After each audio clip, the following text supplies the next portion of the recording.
Hello everyone, this is Mr.MonsterConnoisseur, and Merry Christmas. Yeah, I'm gonna be reading some Christmas caps, so, yeah. Probably gonna be, I don't know, maybe one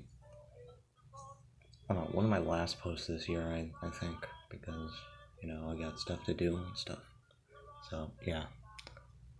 Without any further ado, let us begin.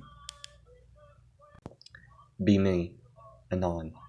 Just get home with my Yeti wife and two beautiful daughters. I'm going out and seeing some Christmas lights around town. I love this time of year, my youngest daughter, Jamie, said. I love going and seeing all the pretty lights. Yeah, I love the lights that go along with the music, my eldest daughter, Abigail, exclaimed. I would say that those would also be my favorite, Abigail. I just love going around and seeing Christmas lights and spending time with my family. As we walk into our house, I take off my coat and, alright, girls, time to get ready for bed. Do we gotta? My daughters whined. Yes, the faster you go to sleep, the faster you can wake up and open your presents, my wife Delilah retorted. Oh, alright, come on, Jamie, I'll race you to the bed. Last one's a rotten egg. As the two raced up the stairs to their bedroom, me and Delilah start towards the bedroom. My wife started hugging my arm. Oh, how I love this time of year. The snow, all the decorations, and the cold gives me more reason to cling to you every moment of the day. I love it too, but you can cling to me whenever you want. You really don't need to wait for it to get cold. I know, but it just makes me feel special for you to lie on me for the warmth during the winter months. Dad, can you come read us a story? Jamie yelled from the bedroom. Looks like you're being beckoned. Go get ready for tonight. We go put the girls to bed. Delilah unlatched herself while she heads towards the bedroom. I'm coming, girls, as I said as I raced up the stairs. Dad, read us a story. Alright, hold your horses. I'm gonna read you an old classic. It's called The Night Before Christmas. You read this story every year, Dad. Abigail said. Yep. It always puts you to sleep, I said as I moved their nose. Well, get on with it! Yeah, get on with it! Yeah! Both my daughters exclaimed. Alright. It was the night before Christmas, and all through the house, not a creature was stirring. Not even a mouse. The girls laid their heads on the pillows and started to yawn. The stockings hung with such care, in hopes that St. Nicholas would soon be there. Jamie was the first to fall asleep during the story, with Abigail following soon after. Alright, the girls are all tucked in, I said, as they entered our bedroom. That's good. Hopefully they'll stay that way and not until 3 a.m. Yeah, hopefully. And I think I'm going to follow my daughter's footsteps and go to bed. Aren't you gonna change into your PJs? Delilah asked as I flopped onto our wear-sheep wool mattress. Huh, interesting. Nah, too tired. Need cuddles. You can get cuddles when you change out of those clothes. Alright, fine, I said. I begrudgingly say as I get up from bed and get changed. Once I get changed, I get back in bed less roughly. Alright, I got changed. Can we start cuddling? Need cuddles. You're really needy tonight, Delilah said in a teasing tone. Oh, come on. The bed was getting a little bit chilly, even to me. Delilah opened her arms as an open invitation for cuddling. As I climb into her arms to receive the cuddle, Delilah says, Remember, we need to put out the presents. Delilah put her left hand around my head and her right hand around my back. We can wait till around 11 to go put them out, I said as I put my arms around her waist to pull her closer. I don't want to get up. We literally just laid down, Delilah teased. I know, but it doesn't change the fact that I don't want to leave your embrace. You better not fall asleep on me. I need your help getting the presents for the girls. I won't. I'll just power nap. I love you, Delilah, I say as I dropped yourself to sleep. I love you too. That was a nice story. Alright, on to the next one. I slowly opened my eyes on Christmas morning. Laying right next to me is my wife, a white horn. Good morning, sweetie. I stroke her face and play with her hair before she wakes up. Good morning, dear, but be quiet. She might As if on cue, our daughter kicked down the door. Every eye open and burst into her room like a race car. She jumped on the bed and bounced up and down like it was a trampoline. It's Christmas, it's Christmas! Mommy, Daddy, get up, Santa came! She bounded out the door in a rush, yelling about snow and presents. My wife laughed and turned to me. Mom, we should probably get up now, Santa. I had the perfect life. Beautiful life. Lovely daughter. Nothing could be better. Pull my wife closer to give her a hug and kiss on the forehead. I love you, sweetie. Merry Christmas. And with that, the day began. The cold winter snow may have been cold, but our love was far warmer. That was nice. I arrived at my girlfriend's house on Christmas Day. I walked up to the front door and turned the knob. I was immediately greeted by my girlfriend's dog, Henry. He ran up to my legs and started barking. I headed into the house and closed the door behind me. Crouching down, I started rubbing Henry in his face. A good boy.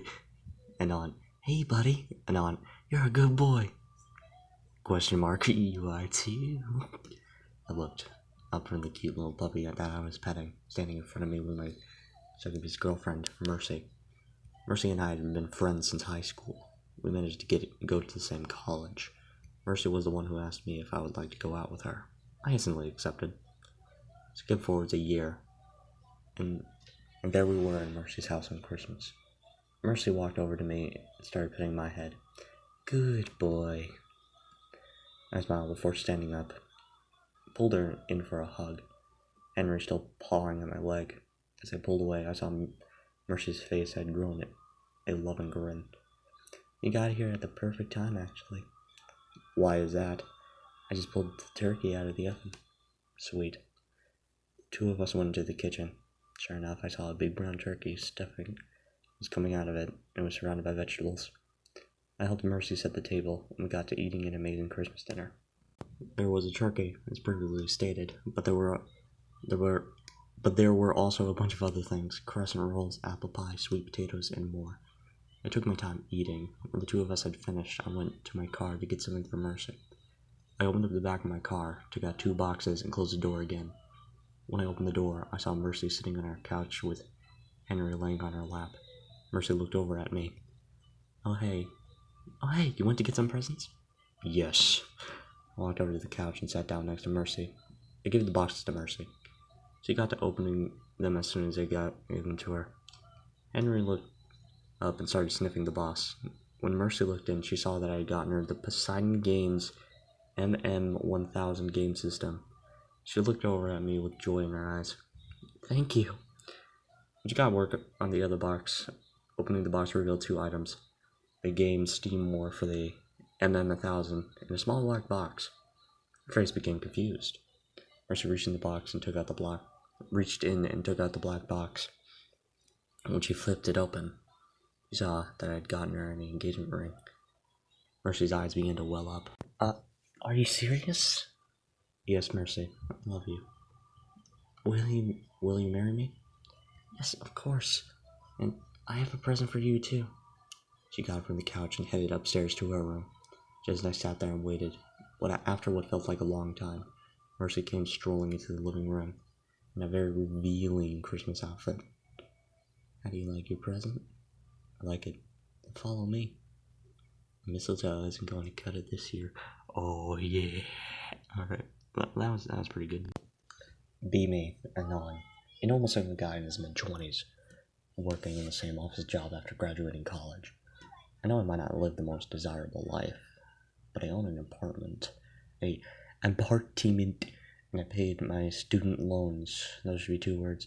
So from here on out, I can only go upwards, right? Alright, I'm gonna stop trying to be a grim Nazi and continue the story. Sorry about that. That's what I thought, but my job leaves me with no real free time, and while I'm working day and night, my friends got married and even started having children with their wives.